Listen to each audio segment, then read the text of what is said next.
Pythagorean philosophers believed that numbers were the elements of all beings, and that the universe as a whole is composed of harmony and numbers. One of the tools Pythagorean philosophers used to discover the secrets and nature of reality was the Tetractys. The Tetractys is both a mathematical idea and a metaphysical symbol that embraces within itself, in seed-like form, the principles of the natural world, the harmony of the cosmos, the ascent to the divine, and the mysteries of the divine realm. In 17th century, the Christian mystic Jacob Boehme combined the Tetractys and the divine name of the Hebrew god. From this, an important number can be derived due to gematria, a method of assigning a numerical value to a name, word, or phrase based on its letters. The divine name bears the numerical value 26. The precession of the equinox happens to be approximately 26,000 years. There is no consensus on the exact span of this precession. Some say 25,772 years. Others consider it to be 25,920 years. The reason for this discrepancy is that the rate varies somewhat with time. The apparent position of the Sun relative to the background of the stars at some seasonal fixed time slowly regresses a full 360 degrees through all 12 traditional constellations of the zodiac by a rate of approximately 1 degree in 72 years. Like the philosophy of Wicca, the Pythagoreans revered the pentagram because each diagonal divides the two others at the golden ratio. Also, the 5 points of the pentagram divides the 360 degrees of the circle into 5 segments containing 72 degrees each.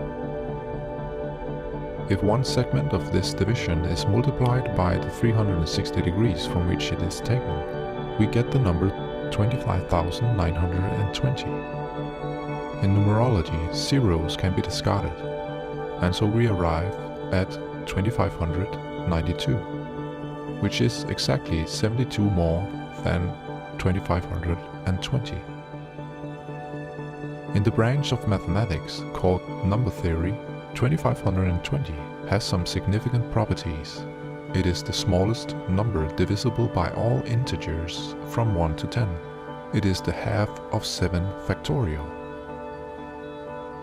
It is the product of 5 consecutive numbers. It is a superior highly composited number, and it is a colossally abundant number. It is also a very significant number in Bible prophecy. The Hebrew God warned the Israelites of idolatry and declared a punishment of 7 times in case they should disobey. Coincidentally, we find this in Leviticus chapter 26, where the 7 times is proclaimed in 4 verses, namely 18, 21, 24, 28, which in turn reduces into the number 10. The fingerprint of the Tetractys. The 7 times is considered to be 7 years, which equals 2520 days, if 1 year is 360 days. In Numbers 14:34, we find the principle a day for a year. Hence, believers consider the 2520 days to be 2520 years. The question then arises, when did these years have their beginning? If you know the beginning, you'll know the end. The end of the punishment of the Israelites, that is. Or in other words, the beginning of the restoration in Mormon terminology.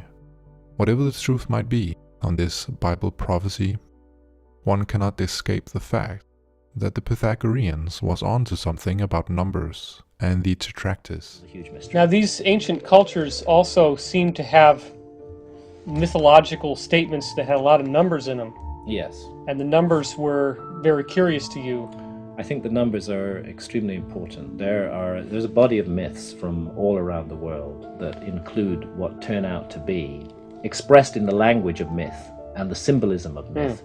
What they capture is extremely precise observations of a phenomenon called the precession of the equinoxes. Right. And if you go in depth into the numerical system within the Mayan calendar, what do you find? You find the number 72 and multiples of the number 72 and divisors of the number 72 all over the Mayan calendar. So it's another processional object.